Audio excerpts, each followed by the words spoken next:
I actually failed 3 math classes, and if there was ever a reason as a student outside of wanting to be a business owner that I wanted to drop out, it's because I was so pissed at how hard these calculus classes were. After we had our financial hiccup in October where we realized a lot of invoices were missed, we weren't on the same page with our accountant, financial advisors, so it was just a very stressful time.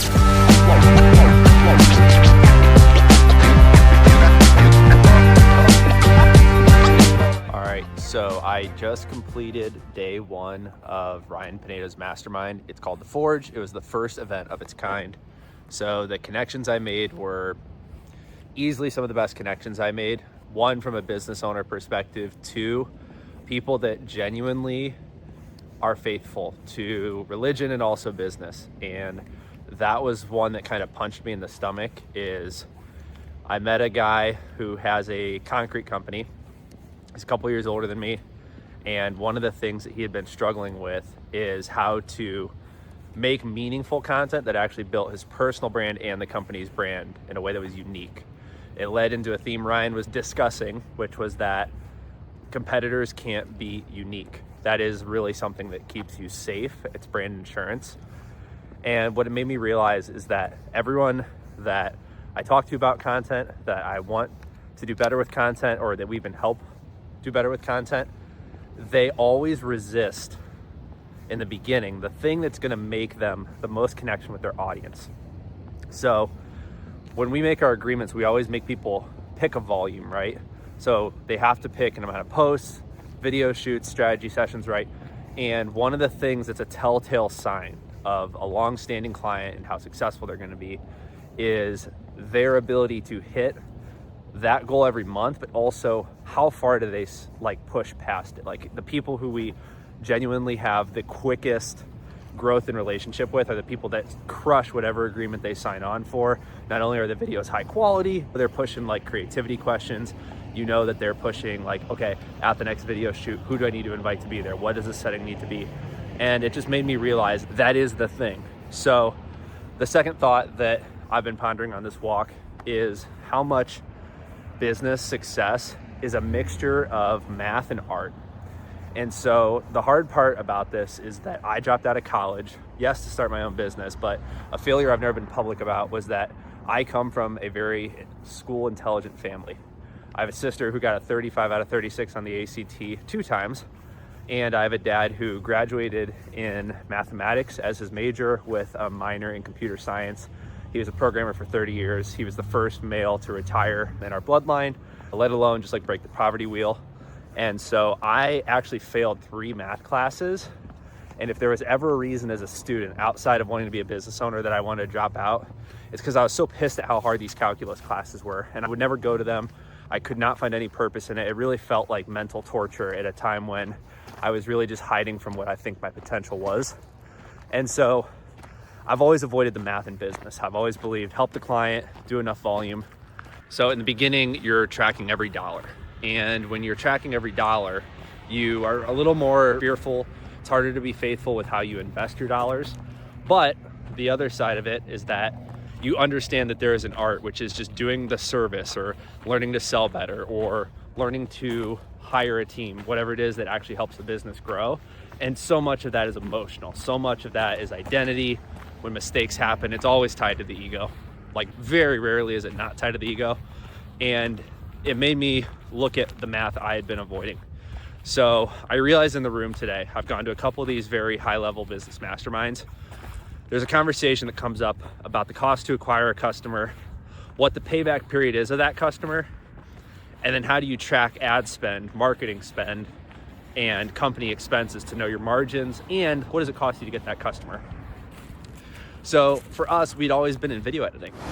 There was never really a defined number. This was a clear brand choice, and it was known how untrackable it was if it was strictly organic. You knew you were gonna get the views, you could see the watch time, the engagement, but there wasn't really anything connecting organic data back to your CRM.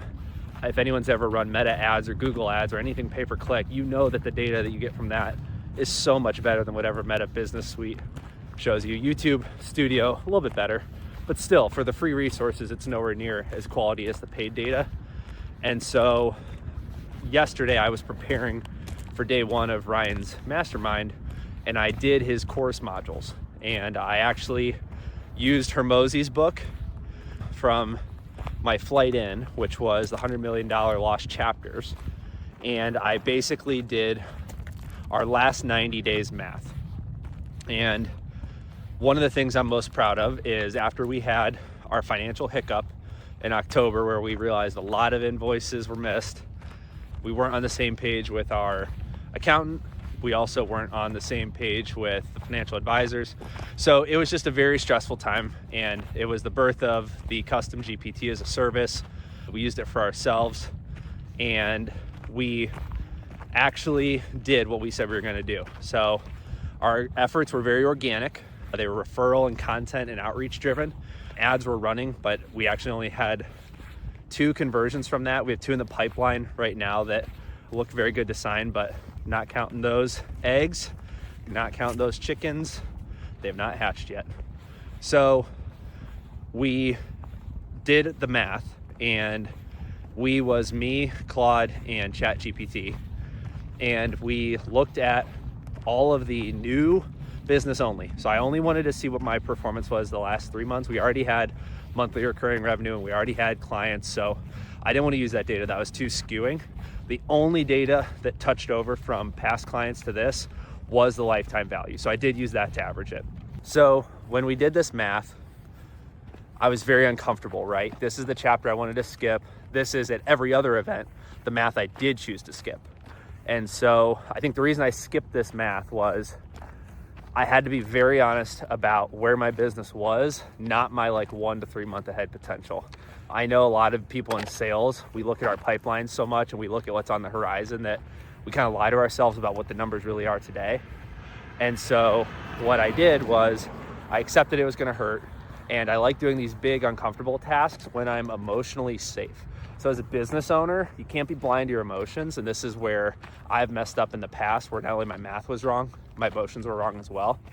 And what I learned is that if you're around a bunch of people who have made these mistakes, they are not big to them. Like Ryan was honestly pretty blunt about everything he's messed up. When he talked about failing businesses, which to some people is like a soul-crushing, life-changing, go get a job moment, he literally just compares it to being a baseball player. And for you guys that don't know, Ryan did play professional baseball for a very short period. He was on, I think, the minor league for the Oakland A's. And it was just insane that he looked at failing businesses as just like striking out. And so there's this inherent belief that you're always going to be at bat more. And so it was very cool to do the math with the comfort of knowing I'm going to be around people like that the next day. The crazier part of this is that I actually did what was in $100 million offers. And I used the cost to acquire formula that Alex Hermosi provided. I had the robots do the hard work for me. So when I was in college and they said, you're not going to have your phones able to do this, it can do it now. And so it's pretty sweet that I was able to use these tools to do the math that I never learned how to do. And it kept my brain in the creative seat to just know what is the direction we need, what is the action we have to take after this. And so what I did, and what I'm still in the process of doing, is I'm taking all of the documents that me, ChatGPT, Claude, there's another presentation, which is our road to 100K a month map. And it basically gives a breakdown of what our services are, how much of that will be recurring services, how much of that are one-time build-outs, how much of that are one-time talent placements. So we do this with virtual assistants. We also do this with videographers, photographers, local creatives. I have a huge network of people that I've met at these masterminds that I've just met collaboratively through clients or projects we've worked on. And so I just realized a lot of people struggle with that, especially my out-of-state clients. And so you got to just have the resources, okay? You got to network, you got to take the ego hit that you'd rather have half of a watermelon. This is not like the craziest margins I'm losing out on, than 100% of the grapes. You got to accept that you get these bigger deals, these bigger clients, you meet these people, and so you got to have them in your Rolodex. All that comes back to say, I really hope that people can see the math and the emotion are both needed. So when you're onboarding your new clients, when you're doing the strategy calls, when you're building the systems, you have to understand what math is necessary to make the money, to do the outreach, to know how many views you need to get, to know how many leads forms filled out, how many dollars are being spent in ads. Like, you need to know all those things. That's the math. But you have to put emotion into it, because if you don't put emotion into your content, right now, I just hit this on the rip, no script. We'll edit it up. Some of these will be shorts. Some of this will just be completely cut out. But you need to have the emotion and the authenticity and the vulnerability in the content, right? So instead of me making a theoretical video about this, let me just talk some numbers to everyone. So we brought in a total, I believe, just under 50K in 90 days of new business, just new business at a moment when we are very much in building systems, refining mode. And what I mean by that on the bad side is we lost 2 clients. Relationship was just kind of not really working. I think we both knew it. And then we chose to terminate 2 relationships. This happened in October. So when you do that, you look at how much drag these people were putting into the system. And so when you see that and you realize all these little, let's call it under 5% of the company's revenue clients can ruin up to 50% of the daily time. So now that we had all this free time back, we brought in $49,550. Now, granted, there was 8,000 of invoices due in that time period that have not been paid yet. So we're going to be collecting on those. And then there is also about 12,000 still owed from the missing invoice situation, but we've got it in writing that we're still going to get paid on that, which is a good thing. The other thing I want to acknowledge is that the monthly recurring was about 57% of that. So I don't remember the actual number right now. We'll have it popped up on the screen. And so what I came to the conclusion of is that our cost to acquire was spread amongst me making my own content, me doing my own outreach, a 12.5% commission I give to the setter or closer of the agreement. And then I also have mixed costs that all add up to about a blended $11.25. The average service that we were selling in the last 90 days was about, I believe, $15.50. And so we realized our payback period was about 5 to 6 days, which is extremely healthy. And so what I realized about this was that we are in a healthy position to scale, and operations are sharper. We actually removed some of the team. My 2 most powerful AI team members have fully built out our systems to where we are collecting so much more data for our clients. Our ability to serve them is faster, it's easier. All their transcripts are getting saved automatically. They're understanding how to build their own knowledge bases.